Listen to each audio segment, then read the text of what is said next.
Greetings, Gia family. Now let us be inspired by the testimony of Gia Santa Rosa City through the ministry of Pastora Jocelyn Adarlo as they answer God's call through Vision 30 at 2030. During the pandemic, God placed a burden in Pastora Selen's heart for Rojas City Caps. As they prayed with Gia Lopez, Pastor Joseph, and Sister Mayan, the Lord gave them direction.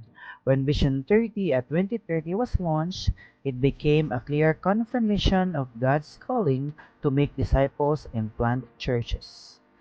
In May 2025, God opened the door for their first mission trip to Rojas, declaring Joshua 1 verse 3, they began the work through prayer, evangelism, Bible study, children ministry, and discipleship. When they returned in 2026, they continued strengthening the ministry in reaching more people with gospel. Through this journey, God reminded them that He's not looking at the size of the church, but at the obedience of His people. Though Gia Santa Rosa is a small church, God has faithfully used them to touch life for His glory. May this testimony remind us that every mission begins with a prayer and every step of obedience fulfill God's purpose.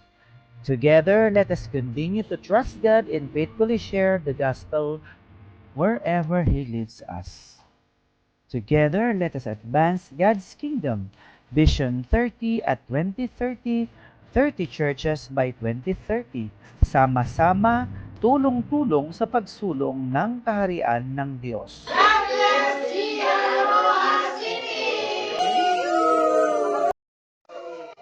Greetings, GF family. Let us be inspired by the testimony of Gia Talisay City through the faithful ministry of Pastora Lina B. Escolano and Pastora Presi Pondevida as they responded to God's call through Vision 30 at 2030 in advancing His kingdom through church planting. When Vision 30 at 2030 was introduced, God placed a burden in their hearts to reach Bacolod City. In December 2024, they visited a family from Quezon Province who had already settled there. During their visit, the family invited them to start a GIA ministry in their community. As they prayed for God's direction, the Lord confirmed His calling through a vision of a map pointing to Negros, followed by hands reaching out as if crying for help. Trusting God's leading, they began the ministry in Porok, Kasilingan, Barangay Tango, Bacolod City. Through prayer meetings, evangelism, Bible studies, and discipleship, they faithfully shared the gospel.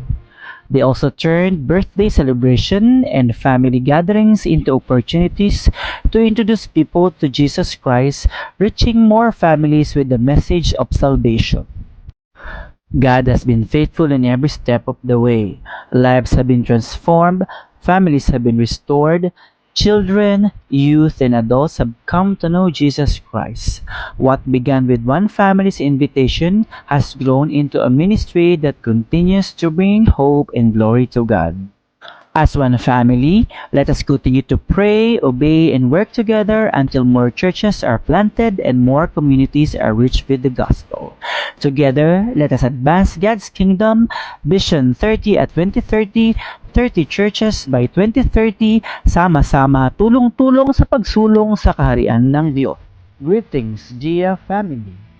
Let us be inspired by the testimony of Gia Gumaca Quezon through the ministry of Pastor Ben Montes and Pastora Veronica Montes as they answer God's call through Vision 30 at 2030.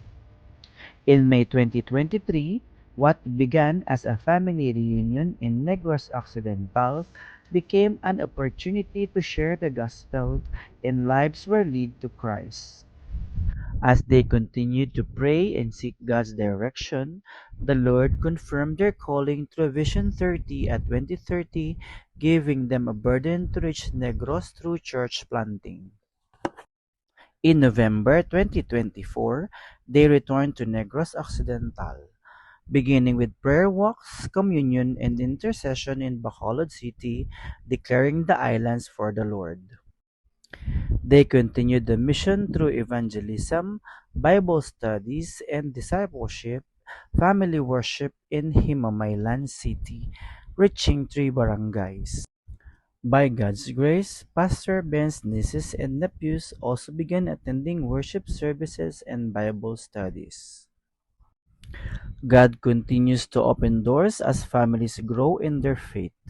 Today, the ministry is reaching children, youth, professionals, and farmers, providing that every step of obedience brings lasting fruit for God's kingdom. This testimony reminds us that every opportunity can become a mission field. As one Gia family, let us continue to pray, obey, and faithfully share the gospel wherever God leads us. Together, let us advance God's kingdom. Vision 30 at 2030, 30 churches by 2030, sama-sama, tulong-tulong sa pagsulong ng kaharian ng Diyos.